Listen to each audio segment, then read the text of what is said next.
Good morning students, आपणा सर्वांचे career vision अकॅडमीच्या online प्लॅटफॉर्मवर स्वागत आहे.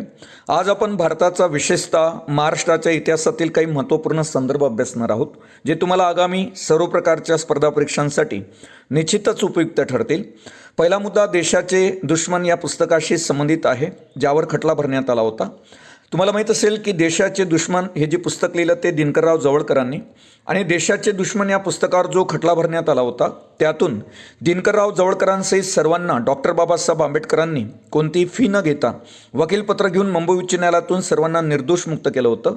कारण देशाचे दुश्मन या पुस्तकामध्ये दिनकरराव जवळकरांनी लोकमान्य टिळकांचा आणि विष्णूशास्त्री चिपळूणकरांचा आळवळणाने उल्लेख केलेला होता. त्यामुळं जे टिळकांचे पुत्र होते श्रीधर पंत टिळक आणि विष्णूशास्त्री चिपळूणकरांचा जो नातू होता श्रीकृष्ण महादेव चिपळूणकर यांनी पुणे न्यायालयामध्ये हा खटला दाखल केला होता. नंतर तो मुंबई उच्च न्यायालयामध्ये लढला गेला. त्यावेळेस मुंबई उच्च न्यायालयाचे जे मुख्य न्यायाधीश होते ते J.D. लॉरेन्स होते.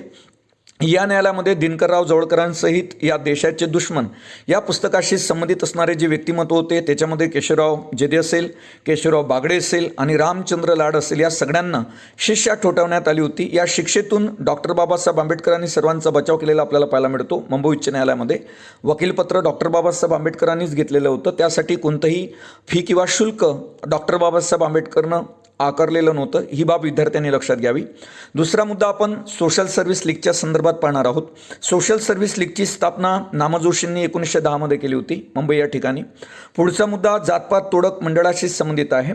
जातपात तोडक मंडळ जे होतं ते आर्य समाजाचे जे नेते होते भाई परमानंद यांनी लाहोर या ठिकाणी 1922 मध्ये स्थापन केलं होतं. जर तुम्हाला विचारण्यात आलं की जातपात तोडक मंडळ कोणी स्थापन केलं होतं, तर भाई परमानंद यांनी. कोणत्या ठिकाणी जातपात तोडक मंडळ स्थापन करण्यात आलं, तर लाहोर या ठिकाणी जातपात तोडक मंडळ स्थापन करण्यात आलं होतं 1922 मध्ये.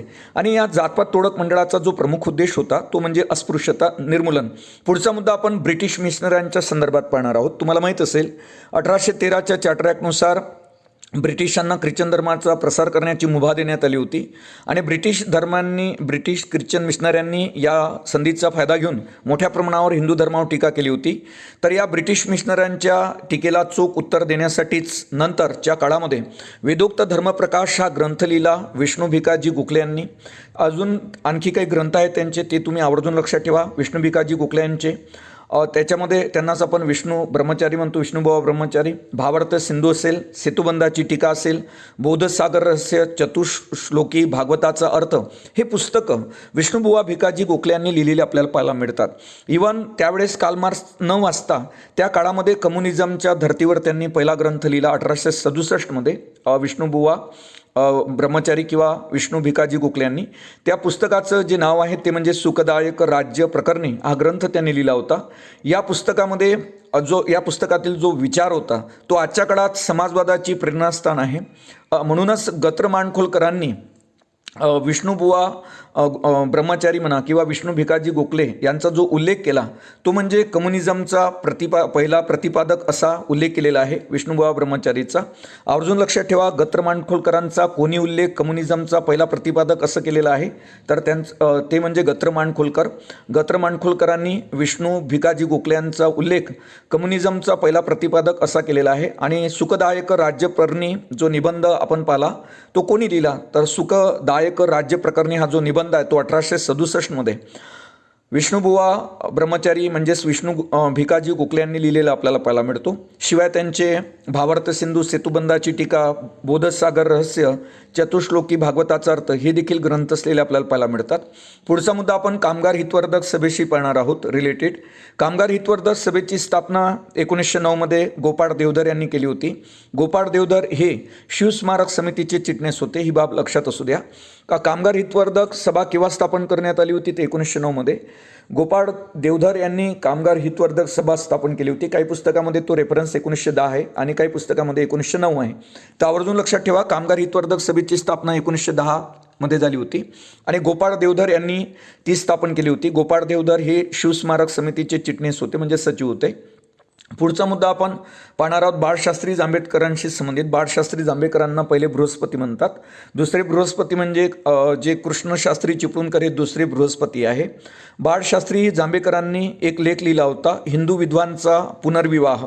जर तुम्हाला विचारण्यात आलं की हिंदू विधवांचा पुनर्विवाह हा लेख कोणी लिहिला, तर हिंदू विधवांचा पुनर्विवाह हा लेख बाळशास्त्री जांभेकरांनी दर्पण या वृत्तपत्रामध्ये लिहिलेला पाहायला मिळतो.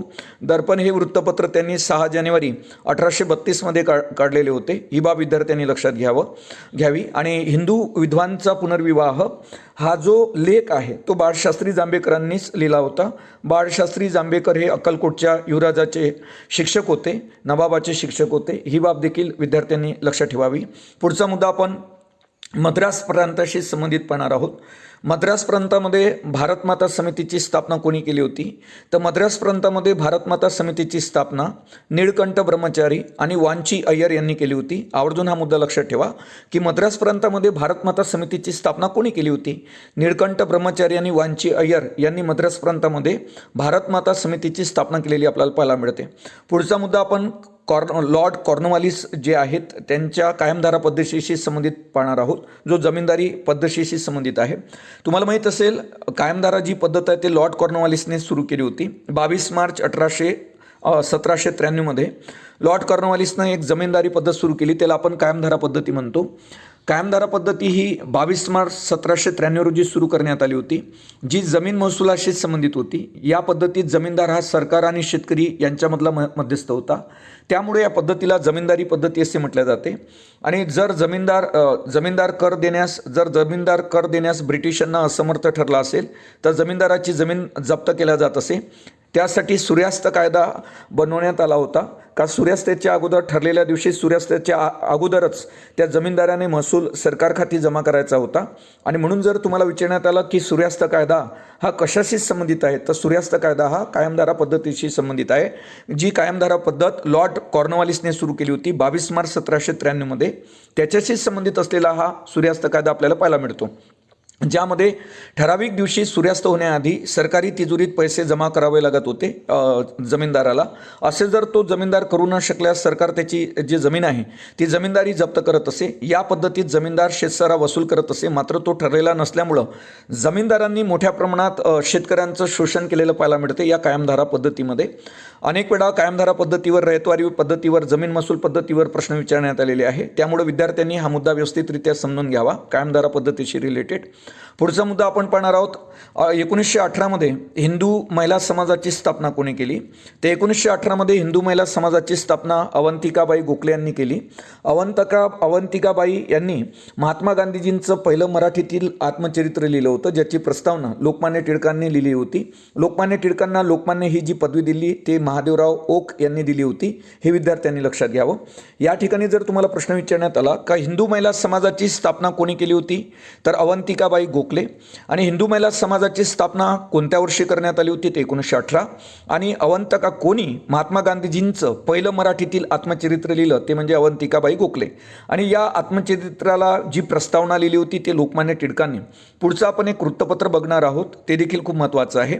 इंडियन स्पेक्टेटर हे वृत्तपत्र कोणाचं आहे.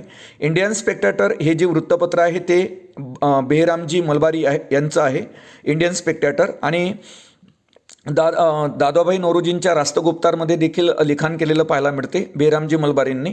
यांचं बालकांच्या आणि महिलांच्या संदर्भात खूप मोठं काम आहे. सविस्तर आपण एक व्हिडिओ बनवून त्याच्यावर सविस्तररित्या आपण अभ्यासणार आहोत बेहरामजी मलबारी. पण या ठिकाणी आवर्जून लक्षात ठेवा का इंडियन स्पेक्टेटर हे वृत्तपत्र कोणाचं, तर बेहरामजी मलबारी. पुढचा मुद्दा आपण आणखी खूप महत्त्वाचा पाहणार आहोत. मुंबईमध्ये हयश शाळा, त्याच्यानंतर शाळा पाठ्यपुस्तके मंडळे या संस्थेमध्ये भाषांतराचं काम करण्यासाठी कोणाची नेमणूक करण्यात आली होती, तर मुंबईमध्ये हयदश शाळा व शाळा पाठ्यपुस्तक मंडळे या संस्थेमध्ये भाषांतराचं काम करण्यासाठी सदाशिव काशीनाथ छत्रे, हरी केशवजी पठारे आणि जगन्नाथ शास्त्री क्रमवत यांचा सहभाग असलेला आपल्याला पाहायला मिळतो. मुंबई हयदश शाळा आणि शाळा पाठ्यपुस्तके मंडळामध्ये भाषांतराचं काम करण्यासाठी सदाशिव काशीनाथ छत्रे, हरी केशवजी पठारे आणि जगन्नाथ शास्त्री क्रमवत यांचा सहभाग असलेला आपल्याला पाहायला मिळतो. त्यानंतर पुढचा मुद्दा आपण 1857शी संबंधित घेणार आहोत, उठावाशी संबंधित. 1857च्या उठावामध्ये कोणत्या कोणत्या स्त्रियांनी सहभाग नोंदवला होता, त्याच्यामध्ये राणी राजेश्वरी देवी असेल, बेगम आलिया असेल, राणी तल मुंद कोईर असेल, अजीजन नर्तिका या महिला होत्या ज्या 1857च्या उठावामध्ये ज्यांनी सहभाग घेतला होता. मग 1857च्या उठावामध्ये कोणत्या कोणत्या महिलांनी सहभाग घेतला होता तर त्याच्यामध्ये झाशीची राणी तर आहे, पण ह्या ऑड आपण घेतलेले आहे का ज्यांचा सहभाग देखील होता. तर त्याच्यामध्ये राणी राजेश्वरी देवी असेल, बेगम आलिया असेल, राणी तलमुंद कोईर असेल आणि अजीजन नर्तिका असेल यांचा समावेश 1857च्या उठावामध्ये असलेला आपल्याला पाहायला मिळतो. पुढचा मुद्दा आपण प्रार्थना समाजाशी घेणार आहोत रिलेटेड. प्रार्थना समाजाची स्थापना तुम्हाला माहीत असेलच. 31 मार्च 1867मध्ये प्रार्थना समाजाची स्थापना झाली. प्रार्थना समाजाची जी तत्वे होती ती राघव भांडारकर यांनी लिहिली. प्रार्थना समाजाची स्थापना 31 मार्च 1867मध्ये मुंबईमध्ये करण्यात आली होती आणि मुंबईमध्येच मजुरांसाठी रात्रशाळा सुरू केली होती प्रार्थना समाजाने. प्रार्थना समाजाचं जे मुखपत्र होतं ते म्हणजे सुबोध पत्रिका. यावरही खूप वेळा प्रश्न विचारण्यात आलेले आहे का प्रार्थना समाजाचं मुखपत्र कोणतं, तर ते म्हणजे सुबोध पत्रिका हे प्रार्थना समाजाचं मुखपत्र असलेलं आपल्याला पाहायला मिळते. पुढचा मुद्दा आपण संदेश वृत्तपत्राशी रिलेटेड पाहणार आहोत. संदेश हे वृत्तपत्र कोणी काढलेले होते किंवा कोणाशी संबंधित होते, तर संदेश हे वृत्तपत्र अच्युत बळवंत कोल्हाटकर यांच्याशी संबंधित आहे. जोड्या लावण्यामध्ये असे प्रश्न विचारतात का संदेश वृत्तपत्र कोणाचं, तर ते म्हणजे अच्युत बळवंत कोल्हाटकर यांनी संदेश हे वृत्तपत्र सुरू केलं होतं. पुढचा मुद्दा आपण दिनकरराव जवळकरांशी संबंधित वृत्तपत्रांच्या संदर्भात पाहणार आहोत. दिनकरराव जवळकरांनी तरुण मराठा, कैवारी व तेज हे दिनकरराव जवळकरांनी काढलेले वृत्तपत्र होते. दारूच्या व्यसनामुळं दिनकरराव जवळकरांचा वयाच्या 32व्या वर्षी 1932मध्ये निधन झालं आणि कैवारी वृत्तपत्रातूनच ते दारूच्या बातम्या देत असे. मग तरुण मराठा, तेज या वृत्तपत्रांना मोठ्या प्रमाणात छत्रपती शाहू महाराजांनी मदत केली होती, आर्थिक मदत दिनकरराव जवळकरांना. परंतु दिनकरराव जवळकरांना कमी वयामध्ये दारूचं व्यसन जळलं होतं, त्यामुळे 1932मध्ये 32व्या वर्षी दिनकरराव जवळकरांचं निधन झालेलं आपल्याला पाहायला मिळते. आणि दिनकरराव जवळकर आपल्या कैवारी या वृत्तपत्रातून दारूच्या बातम्या देत होते, त्यामुळं त्यांचा आणि जे मित्रत्वाचे संबंध होते केशवराव जेदी आणि दिनकरराव जवळकरांमध्ये ते दुरावलेले आपल्याला पाहायला मिळतात यांच्या दारूच्या व्यसनामुळं दिनकरराव जवळकरांच्या. पुढचा मुद्दा आपण सत्यशोधक समाजाशी रिलेटेड पाहणार आहोत का बडोदा वत्सल, राघोभूषण, अंबालरी ही वृत्तपत्र कोणत्या समाजाने चालवले होते, तर बडोदा वत्सल, राघोभूषण व अंबालरी ही वृत्तपत्र सत्यशोधक समाजाने चालवली होती. सत्यशोधक समाजाची स्थापना महात्मा फुले यांनी 24 सप्टेंबर 1873 रोजी केली होती. हे विद्यार्थ्यांनी लक्षात घ्यावं का सत्यशोधक समाजाची स्थापना कधी करण्यात आली, तर 24 सप्टेंबर 1873मध्ये. कोणी केली होती, तर महात्मा फुलेंनी. आणि सत्यशोधक समाजाच्या वतीनं कोणकोणती वृत्तपत्र चालवल्या जात होती, तर बडोदा वत्सल, राघोभूषण, त्याच्यानंतर अंबालरी ही वृत्तपत्र चालवल्या जात होती. पुढचा मुद्दा आपण पाहणार आहोत भास्कर पांडुरंग तर्खडकरांशी रिलेटेड. भास्कर पांडुरंग तर्खडकरांना महाराष्ट्रातील पहिले आर्थिक समीक्षा करणारे समाजसुधारक असं म्हणून ओळखले जाते आणि ते लिखाण जे करत होते ते अहिंदू या टोपण नावानं विचार परिवर्तन करणारे किंवा विचार प्रवर्तन करणारे लेखन करत होते भास्कर पांडुरंग तर्खडकर, जे आत्माराम पांडुरंग तर्खडकर आणि दादोबा पांडुरंग तर्खडकर यांचे भाऊ होते आणि ते महाराष्ट्रातील पहिले व्यक्तिमत्व होते ब्रिटिशांच्या विरुद्ध आर्थिक समीक्षा करणारे आणि ते अहिंदू या टोपण नावानं लिखाण करत होते. आपण हिंदू लेडी रखमाबाई राऊत यांना म्हणतो, ही बाब आवर्जून लक्षात ठेवा. आणि अहिंदू भास्कर पांडुरंग तर्खडकर यांना संबोधले जाते. पुढचा मुद्दा आपण पाहणार आहोत यंग बंगाल मुवमेंटशी संबंधित. यंग बंगाल जे मुवमेंट आहे तर यंग बंगाल मुवमेंट म्हणून ओळखल्या जाणाऱ्या चळवळीचं नेतृत्व कोणी केलं होतं, तर यंग बंगाल मुवमेंट म्हणून ओळखल्या जाणाऱ्या चळवळीचं नेतृत्व हेनरी लुईस व्हिवियन डेरिझिओ यांनी केलेलं आपल्याला पाहायला मिळते. यावरही खूप वेळा प्रश्न आलेला आहे का यंग बंगाल मुवमेंट म्हणून ओळखल्या जाणाऱ्या चळवळीचं नेतृत्व कोणी केलं होतं, तर यंग बंगाल मुवमेंट म्हणून ओळखल्या जाणाऱ्या चळवळीचं जे नेतृत्व केलं ते हेनरी लुईस व्हिवियन डेरिझिओ यांनी केलेलं आपल्याला पाहायला मिळते.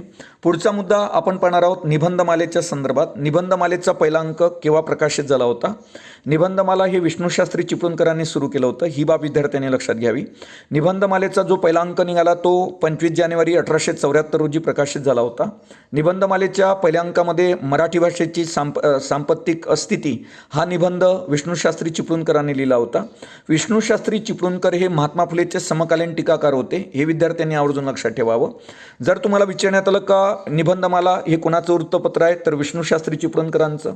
आणि निबंधमालाचा पहिला अंक केव्हा प्रकाशित झाला होता, तर 25 जानेवारी 1874मध्ये. आणि मराठी भाषेची सांपत्तिक स्थिती हा पहिला लेख, हा निबंध कोणी लिहिला तर विष्णूशास्त्री चिपळूणकरांनी. आणि विष्णूशास्त्री चिपळूणकर हे महात्मा फुलेचे समकालीन टीकाकार होते. यावरही तुम्हाला प्रश्न विचारण्यात येऊ शकतो, महात्मा फुलेचे समकालीन टीकाकार कोण, तर विष्णूशास्त्री चिपळूणकर. पुढचा मुद्दा आपण मराठी भाषेशी संबंधित घेणार आहोत. मराठी भाषेचे शिवाजी कोणाला म्हणायचं, तर मराठी भाषेचे जे शिवाजी म्हणतात ते म्हणजे विष्णूशास्त्री चिपळूणकरांना मराठी भाषेचे शिवाजी म्हणून ओळखलं जातं. तर मराठी भाषेचे जॉन्सन्स कोणाला म्हणतात, तर विष्णूशास्त्री चिपळूणकरांचे जे वडील होते कृष्णशास्त्री चिपळूणकर, ज्यांना दुसरे बालबृहस्पती असं म्हणून ओळखलं जाते. तर आवर्जून लक्षात ठेव जा की मराठीचे जॉन्सन्स कृष्णशास्त्री चिपळूणकर यांना म्हटलं जाते आणि त्यांना दुसरे बृहस्पती म्हटलं जाते. पहिले जे बालबृहस्पती होते ते बाळशास्त्री आपण म्हणू, ज्याला आपण बाळशास्त्री जांभेकर म्हणू, बाळशास्त्री जांभेकर असा शब्दप्रयोग पाहिजे होता या ठिकाणी. तर बाळशास्त्री जांभेकर हे पहिले बृहस्पती आहे आणि दुसरे बृहस्पतीचा जो मान जातो तो कृष्णशास्त्री चिपळूणकरांकडे. या ठिकाणी बाळशास्त्री जांभेकर हवं होतं, हे विद्यार्थ्यांनी लक्षात घ्यावं. या ठिकाणी चुकीनं चिपळूणकर असं झालेलं आहे, त्या ठिकाणी बाळशास्त्री जांभेकर उल्लेख पाहिजे, कारण तेच मराठीतील पहिले बालबृहस्पती आहे आणि दुसरे बालबृहस्पतीचा जो मान जातो तो कृष्णशास्त्री चिपळूणकरांकडे. कृष्णशास्त्री चिपळूणकर हे विष्णूशास्त्री चिपळूणकरांचे पिता होते, त्यांना मराठीचे जॉन्सन्स म्हणतात. ही बाब विद्यार्थ्यांनी या ठिकाणी लक्षात घ्यावी. पुढचा मुद्दा आपण पाहणार आहोत. हिंदू शास्त्रे विवाहाला संमती देत नसतील तर आपण ते शास्त्रेच बदलून टाकली पाहिजे असं कोण म्हणत, तर लोकहितवादी म्हणत. ही बाब आवर्जून लक्षात ठेवा, ज्यांना आपण गोपाळ हरी देशमुख म्हणतो. तर त्यांनी हे वक्तव्य केलेलं होतं का हिंदू शास्त्रे विवाहांना जर संमती देत नसतील तर आपण ते शास्त्रच बदलून टाकले पाहिजे असं वक्तव्य लोकहितवादीने केलेलं आपल्याला पाहायला मिळतं. पुढचा मुद्दा आपण विराज शिंदेशी रिलेटेड घेणार आहोत. स्त्रियांनी चूल आणि मूल या संस्थेच्या बाहेर पडावं यासाठी कौटुंबिक उपासना मंडळाची स्थापना कोणी केली होती, तर विराज शिंदे यांनी कौटुंबिक उपासना मंडळ स्थापन केलं होतं का स्त्रियांनी चूल आणि मूल या संस्थेच्या बाहेर पडावं यासाठी. पुढचा मुद्दा आपण पाहणार आहोत. आदिवासी आणि शेतकरी क्रांतीचा प्रथम नायक कोण होता, तर आदिवासी शेतकरी क्रांतीचा जो प्रथम नायक होता तो म्हणजे तंट्या भिल्ल. तंट्या भिल्ल हा आदिवासी शेतकरी क्रांतीचा प्रथम नायक असलेला आपल्याला पाहायला मिळतो. यावरही प्रश्न विचारण्यात आलेला आहे का आदिवासी शेतकरी क्रांतीचा प्रथम नायक कोण होता, तर प्रथम नायक म्हणजे तंट्या भिल्ल. पुढचा मुद्दा आहे का घोड नदीवरचा खजिना कोणी लुटला होता, तर घोड नदीवरचा जो खजिना आहे तो रघु भांगरे यांनी लुटला होता. हे विद्यार्थ्यांनी लक्षात घ्यावं का घोड नदीवरचा खजिना कोणी लुटला होता, तर रघु भांगरे. पुढचा मुद्दा आपण पाहणार आहोत. काँग्रेसच्या कोणत्या अधिवेशनामध्ये टिळक फंडामध्ये 1 कोटी रुपये जमा करण्यात आले होते, तर काँग्रेसच्या नागपूर अधिवेशनामध्ये 1920च्या महात्मा गांधीजींना टिळक फंडामध्ये 1 कोटी रुपये जमा केले होते. ही बाब आवर्जून लक्षात ठेवा. टिळक फंडामध्ये किती कोटी रुपये जमा करण्यात आले होते, 1 कोटी रुपये. आणि कोणत्या अधिवेशनामध्ये, तर नागपूरच्या 1920च्या अधिवेशनामध्ये. आणि नागपूरचं 1920चं जे अधिवेशन होतं याच अधिवेशनामध्ये असहकाराचा ठराव मंजूर करण्यात आला होता. असहकाराचा ठराव चित्तरंजन दास यांनी मांडला होता. या अधिवेशनाचे जे काँग्रेसचे अध्यक्ष होते विजय राघवाचार्य होते. ही बाब विद्यार्थ्यांनी लक्षात घ्यावी. आणि याच काँग्रेसच्या 1920च्या अधिवेशनामध्ये काँग्रेसची नवीन घटना संमत करण्यात आली होती. पुढचा मुद्दा आपण नोहा किल्ला युद्धाशी संबंधित पाहणार आहोत. नोहा किल्ला युद्ध हे कोणाशी संबंधित आहे, तर नोहा किल्ला युद्ध हे हंसाजी हटकर यांच्याशी संबंधित आहे. जोड्या लावण्यामध्ये प्रश्न विचारत असतात का नोहा किल्ला युद्ध हे कोणत्या व्यक्तिमत्वाशी संबंधित आहे, तर ते हंसाजी हटकर यांच्याशी संबंधित आहे. पुढचा मुद्दा रत्नमाला, काव्य फुले, 52 काशी सुबोध रत्नाकर ही कोणाची पुस्तके आहेत, तर ही सावित्रीबाई फुले यांची पुस्तकं आहे. रत्नमाला, काव्य फुले, 52 काशी सुबोध रत्नाकर हे सावित्रीबाई यांची पुस्तकी असलेली आपल्याला पाहायला मिळते. पुढचा मुद्दा आपण राष्ट्रीय काँग्रेसने ब्रिटनमध्ये स्थापन केलेल्या ब्रिटिश कमिटीचे अध्यक्ष कोण होते, तर राष्ट्रीय काँग्रेसने ब्रिटनमध्ये स्थापन केलेल्या ब्रिटिश कमिटीचे जे अध्यक्ष होते ते विल्यम डिग्बी होते. आणि आपण पाहतो की या कमिटीकडून म्हणजे ब्रिटिश कमिटीकडून इंडिया या नावाचं वृत्तपत्र चालवलं जात होतं. ही बाब आवर्जून लक्षात ठेवा, खूप महत्त्वाचा हा मुद्दा आहे का राष्ट्रीय काँग्रेसने ब्रिटनमध्ये स्थापन केलेल्या ब्रिटिश कमिटीचे अध्यक्ष कोण होते, तर विल्यम डिग्बी. आणि या ब्रिटिश कमिटीमार्फत कोणतं वृत्तपत्र चालवलं जात होतं, तर ते म्हणजे इंडिया. पुढचा मुद्दा घेणार आहोत आपण. इंग्लंडमधील जनतेला भारताविषयी खरी माहिती व्हावी या हेतूनं हिंदुस्थानातील इंग्रजी राजवट या विषयावर कोणी इंग्लंडमध्ये जाऊन व्याख्याने दिली होती, तर सेनापती बापट यांनी. तर हिंदुस्थानातील इंग्रजी राजवट या विषयावर मोठ्या प्रमाणात व्याख्याने केली होती इंग्लंडमध्ये जाऊन. इंग्लंडमधील जनतेला भारताविषयी खरी माहिती व्हावी या हेतूनं सेनापती बापट यांनी हिंदुस्थानातील इंग्रजी राजवट या विषयावर इंग्लंडमध्ये मोठ्या प्रमाणात भाषणं केलेली आपल्याला पाहायला मिळते. पुढचा मुद्दा आपण पाहणार आहोत. स्वातंत्र्यवीर विलास सावरकर यांची जे सागर प्राण तळमळला ही कविता सर्वप्रथम कोणत्या वृत्तपत्रानं प्रकाशित केली होती? ती वृत्तपत्र म्हणजे राष्ट्रमत. पुढचा मुद्दा आपण पाहणार आहोत. 1902 मध्ये लॉर्ड कर्झन याने थॉमस रॅले आयोग नेमला होता, जो उच्च शिक्षणाच्या संदर्भात होता. यामध्ये 2 भारतीयांना घेण्यात आलं होतं. एक म्हणजे न्यायाधीश गुरुदास बॅनर्जी, कलकत्ता उच्च न्यायालयाचे न्यायाधीश. त्याच्यानंतर सय्यद हुसेन बिलग्रामी, आपण जे हैदराबाद संस्थान होतो तिचे शिक्षण संचालक होते सय्यद हुसेन बिलग्रामी. या 2 भारतीयांना कर्झनने थॉमस रॅले आयोगामध्ये सदस्य म्हणून घेतलं होतं. ही बाब विद्यार्थ्यांनी लक्षात घ्यावी. 1902 मध्ये लॉर्ड कर्झननं उच्च शिक्षणाच्या संदर्भात थॉमस रॅले आयोग नेमण्यात आला होता. या आयोगाकडे प्राथमिक आणि माध्यमिक शिक्षणाची कोणती जबाबदारी नव्हती, फक्त उच्च शिक्षणाच्या संदर्भात थॉमस रॅले आयोग होता. त्यामध्ये 2 भारतीय होते, एक म्हणजे गुरुदास बॅनर्जी आणि दुसरे म्हणजे हैदराबाद संस्थानाचे शिक्षण संचालक सय्यद हुसेन बिलग्रामी. हे 2च भारतीय आपल्याला थॉमस रॅले आयोगामध्ये पाहायला मिळते. पुढचा मुद्दा आपण दुसरा पाहणार आहोत. तर 1921 मध्ये कामगार संघांना कायदेशीर मान्यता मिळवून देण्यासाठी कोणं एक विधेयक मांडलं होतं? तर ते नामजोशी यांनी एक विधेयक मांडलेलं आपल्याला पाहायला मिळते. 1921 मध्ये कामगार संघांना किंवा कामगार संघटनांना कायदेशीर मान्यता मिळवून देण्यासाठी कोणी एक विधेयक मांडलं होतं? तर नामजोशींनी एक विधेयक मांडलं होतं, मात्र ते संमत होऊ शकलं नाही. हे विद्यार्थ्यांनी लक्षात घ्यावं. पहिल्यांदाच प्रयत्न केला होता नामजोशींनी कामगार संघटनांना कायदेशीर मान्यता मिळवून देण्यासाठी 1921 मध्ये. पुढचा मुद्दा आपण पाहणार आहोत. अकोला करार केव्हाचा आहे? तर अकोला करार हा 8 ऑगस्ट 1947चा आहे. हे विद्यार्थ्यांनी लक्षात ठेवावं. आणि नागपूर केव्हा कोणत्या वर्षी करण्यात आला, कोणत्या रोजी करण्यात आला? तर नागपूर करार हा 28 सप्टेंबर 1953चा आहे. दोन्ही करार खूप महत्त्वाचे आहे. जोड्या लावण्यामध्ये असे प्रश्न विचारतात. अकोला करार हा 8 ऑगस्ट 1947चा, नागपूर करार हा 28 सप्टेंबर 1953चा. पुढचा मुद्दा आपण पाहणार आहोत. 1942च्या चले जाव चळवळीत विविध क्रांतिकारक भूमिगत राहून कार्य करत होते किंवा गुप्त भूमिगत राहून लढा देत होते. या चळवळीत क्रांतिकारकांची गुप्त नावे वेगवेगळी होती. तर तुम्हाला जोड्या लावण्यामध्ये हा प्रश्न विचारला जात असतो. सुचेता कृपलानी जे होते त्यांनी दादी हे नाव धारण केलं होतं. अरुणा असफलींनी कदम हे नाव धारण केलं होतं. अच्युतराव पटवर्धन जे होते त्यांनी कुसुम नाव धारण केलं होतं. SM जोशी जे होते ते इमाम साहेब बनले होते. आणि अण्णासाहेब सहस्त्रबुद्धे आहे, तर अण्णासाहेब सहस्त्रबुद्धे आपण या ठिकाणी दिलं नाही मी ते. बाबासाहेब राघवदास यांनी दिदी ही नाव धारण केलं होतं. तर ह्या पद्धतीने हे मुद्दे सर्व आवर्जून लक्षात ठेवा. का सुचेता कृपलानींनी कोणतं नाव धारण केलं होतं? तर आपण पाहतो का दादी हे नाव धारण केलं होतं. अरुणा असफलींनी जे आहे ते कदम नाव धारण केलं होतं. अच्युतराव पटवर्धनांनी कुसुम आणि SM जोशींनी इमाम साहेब आणि बाबा राघवदासनी दिदी हे नाव धारण केलेलं आपल्याला पाहायला मिळते. पुढचा मुद्दा आपण पाहणार आहोत. शेतकरी कामगार पक्षात काही काळ काम करून कोणी काँग्रेसमध्ये प्रवेश केला होता? तर शेतकरी कामगार पक्षामध्ये अगोदर शंकरराव मोरे होते, केशवराव जेदे होते, तुळशीदास जाधव होते, R.K. खाडेलकर होते. हे शेतकरी कामगार पक्षात कार्यरत असणारे व्यक्तिमत्व होते. शंकरराव मोरे, केशवराव जेदे, तुळशीदास जाधव आणि R.K. खाडेलकर. नंतर या सर्वांनी काँग्रेस या पक्षात आपला सहभाग नोंदवलेला आपल्याला पाहायला मिळतो. पुढचा मुद्दा आपण पाहणार आहोत. विचार लहरी हे वृत्तपत्र कुठून निघत होतं? तर पुणे या ठिकाणाहून, पुणे आणि मुंबई. ज्ञानप्रसारक हे पुण्यामधून निघत होतं. शुभसूचक हे आपण पाहिलं सातारा आणि कोल्हापूरमधून निघत होतं. त्याच्यानंतर सत्यदीपिका हे मुंबईमधून निघत होतं. आवर्जून लक्षात ठेवा. विचार लहरी कुठून निघत होतं? तर पुणे आणि मुंबई. ज्ञानप्रसारक पुणेमधून, शुभसूचक सातारा आणि कोल्हापूरमधून आणि त्याच्यानंतर सत्यदीपिका हे मुंबईमधून निघणारं वृत्तपत्र होतं. पुढचा मुद्दा आपण ज्ञानप्रकाश या वृत्तपत्राशी पाहणार आहोत. खूप महत्त्वाचा मुद्दा आहे. ज्ञानप्रकाश हे मराठी वृत्तपत्र कोणी काढलं होतं? तर 12 फेब्रुवारी 1849 मध्ये कृष्णाजी त्र्यंबक रानडे यांनी पुण्यातून ज्ञानप्रकाश हे वृत्तपत्र सुरू केलं. हे वृत्तपत्र 103 वर्ष चाललं. हेच पुढे 1904 मध्ये दैनिक बनलं, जे मराठी भाषेतलं पहिलं दैनिक होतं. मग मराठी भाषेतलं पहिलं दैनिक कोणतं? तर ते म्हणजे ज्ञानप्रकाश. ज्ञानप्रकाश हे मराठी वृत्तपत्र कोणी सुरू केलं होतं पुण्यातून? तर कृष्णाजी त्र्यंबक रानडे. आणि केव्हा सुरू करण्यात आलं होतं? तर ते 12 फेब्रुवारी 1849 मध्ये. हेच पुढे 1904 मध्ये दैनिक बनलं, जे मराठी भाषेतलं पहिलं दैनिक म्हणून ओळखलं जाते.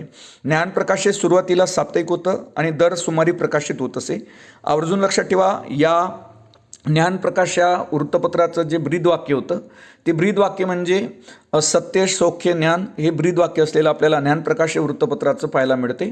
आणि हे वृत्तपत्र शेवटी 1951 मध्ये बंद पडलेलं पाहायला मिळते. या ठिकाणी एक मुद्दा अधोरेखित करावा लागेल का ज्ञानप्रकाश हे वृत्तपत्र काय होतं नेमकं, तर ते मराठी भाषेतलं पहिलं दैनिक होतं, हे विद्यार्थ्यांनी लक्षात घ्यावं. कोणी काढलं होतं, तर कृष्णाजी त्र्यंबक रानडे यांनी काढलं होतं. आणि ब्रीद वाक्य कोणतं होतं, तर सत्य, सौख्य आणि ज्ञान. अगोदर यावर प्रश्न आलेला आहे. पुढचा मुद्दा आपण घेणार आहोत रंगराव, त्याच्यानंतर पालखीचा गोंडा या कादंबरीचं लिखाण कोणी केलं होतं. रंगराव ही 1903मध्ये आणि पालखीचा गोंडा 1928मध्ये. ह्या ज्या कादंबऱ्या होत्या, या कादंबरीचं लेखन काशीबाई कानिटकर यांनी केलेलं होतं, हे विद्यार्थ्यांनी लक्षात घ्यावं. मराठीतील जॉन्सन ही पदवी कोणाला दिली जाते, तर मराठीतील जॉन्सन म्हणून ओळखल्या जाते कृष्णशास्त्री चिपळूणकरांना. आणि मराठीतील जॉन्सन म्हणून ही पदवी कृष्णशास्त्री चिपळूणकरांना श्री विनायक कोंडदेव ओक यांनी दिली होती. कृष्णशास्त्री चिपळूणकर यांनी ख्रिस्ती मिशनऱ्यांना विरोध करण्यासाठी विचारलरी हे वृत्तपत्र काढलं होतं मुंबईमधून 1952मध्ये. हे विद्यार्थ्यांनी लक्षात घ्यावं का विचारलरी हे कोणाचं वृत्तपत्र आहे, तर कृष्णशास्त्री चिपळूणकरांचं. कृष्णशास्त्री चिपळूणकरांना मराठीतील जॉन्सन्स कोणी म्हटलं, तर श्री विनायक कोंडदेव ओक यांनी म्हटलं. आणि विचारलरी हे वृत्तपत्र कृष्णशास्त्री चिपळूणकरांनी केव्हा काढलं, तर ते 1892मध्ये मुंबईतून काढलं. आणि कृष्णशास्त्री चिपळूणकरांना दुसरे बालबृहस्पती म्हटलं जाते. पुढचा मुद्दा आपण जो शेवटचा मुद्दा आहे तो पाहणार आहोत. 1919च्या कायद्याचं मूल्यमापन करण्यासाठी तुम्हाला माहीत असेल सर जॉन सायमन यांच्या अध्यक्षतेखाली एक शाही कमिशन नेमण्यात आलं होतं. आणि 8 नोव्हेंबर 1977ला ते कमिशन आपल्याला नेमण्यात आलेलं आपल्याला पाहायला मिळते. 1919च्या कायद्याचं मूल्यमापन करण्यासाठी सायमन कमिशन नेमण्यात आलं होतं 8 नोव्हेंबर 1927मध्ये. या सायमन कमिशनमध्ये 7 सदस्य होते आणि टोटल सर्वजण ब्रिटिश होते, म्हणजे गोरे होते. त्यात एकही भारतीय सदस्य नव्हता, ही सगळ्यात मोठी विवंचना होती.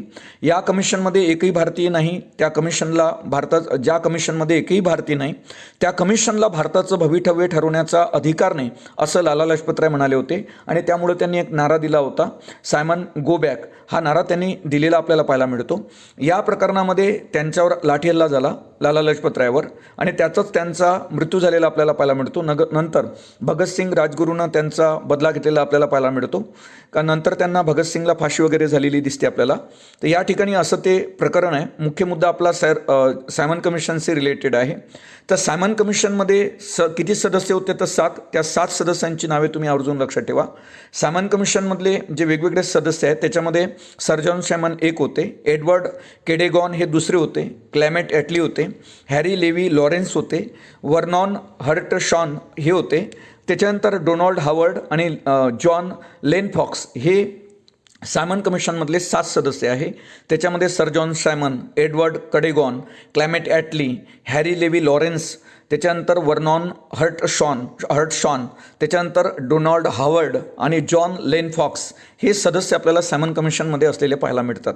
अशा पद्धतीनं हा इतिहास विषयाचा विशेषतः महाराष्ट्राच्या इतिहासाच्या संदर्भातला महत्त्वाचा भाग आहे, भाग 4. आणि यामध्ये आपण काही महत्त्वाचे मुद्दे अभ्यासले जे तुम्हाला आगामी स्पर्धा परीक्षेच्या दृष्टिकोनातून खूप महत्त्वाचे ठरतील. पुन्हा आपण भेटू भारताचा विशेषतः महाराष्ट्राच्या इतिहासातील महत्त्वपूर्ण संदर्भासहित भाग 5मध्ये. तोपर्यंत धन्यवाद.